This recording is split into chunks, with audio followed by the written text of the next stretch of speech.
Uno lamb this morning around 5 a.m. and I had to help. So one was malpositioned with the feet back, and the other, after waiting a half an hour and she wasn't pushing, I decided to go in and assist.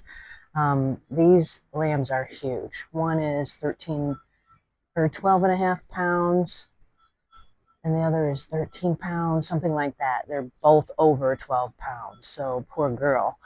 So last year, Uno rejected her lamb Seven, and I went and held her through the milking season. And so I was worried she'd reject them. And she did. She didn't clean them. And I had her over there in the maternity ward where Raven is right now. And I just moved her into this jug and was just determined I didn't want to use that darn head gate. I gave her oxytocin. I don't know if that's effective or not, but now she's letting them drink. I mean, she didn't clean them off, but she's letting them drink. So I think this is working, the bonding pen, hopefully. So I'm keeping a close eye on her. And I think, maybe she didn't clean them. Like, I don't remember last year if she didn't. I assume she didn't clean. Seven was his name. Um, So maybe she just didn't know. It's just she's a second time mom. She didn't do it the first year. So how does she know that she's supposed to do it? So it's been 5 hours ish since they've lambed. And she's letting them drink. She's not that motherly, but I think I'll leave her in here for a while and hopefully that gets better. So Hawk, a first time mom, rejected hers this year.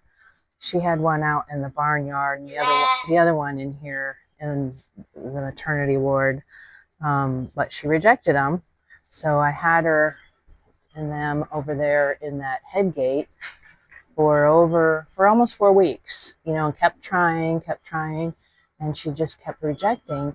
But after 4 weeks, I thought, okay, they're old enough to even be weaned, and so I wanted to give her a bigger area because I really dislike the head gate. I think though it's the best for them because milking sometimes is not giving them bottles isn't always the healthiest, and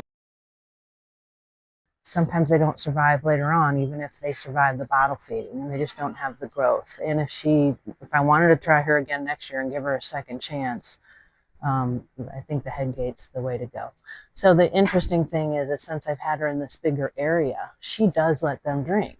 So it's weird that for 4 weeks in that head gate, I tried multiple times a day sometimes to get her to drink. Sometimes I leave her for 48 hours because that's what everybody said to do. But then I try and try and try to get her to accept them, and she really didn't. But once she's been in here, and they're pretty darn aggressive, she has accepted them. Not 100% of the time, but the other ewes don't either. But I think enough that they're at a point pretty soon they could be weaned anyway. So it's interesting learning how to do all of this. And, will I call her and her daughter? I don't know. And the same with Uno. Like, she rejected last year. She didn't mother great the first few hours, but now she's mothering okay. And she gave me two big lambs. And Hawk is a big ewe, and she gave me two big lambs. So I'll have to decide who to call and not to call in the long run based on how much pasture I have. Will be the quantity of sheep I keep, will be based on how much forage I think I have.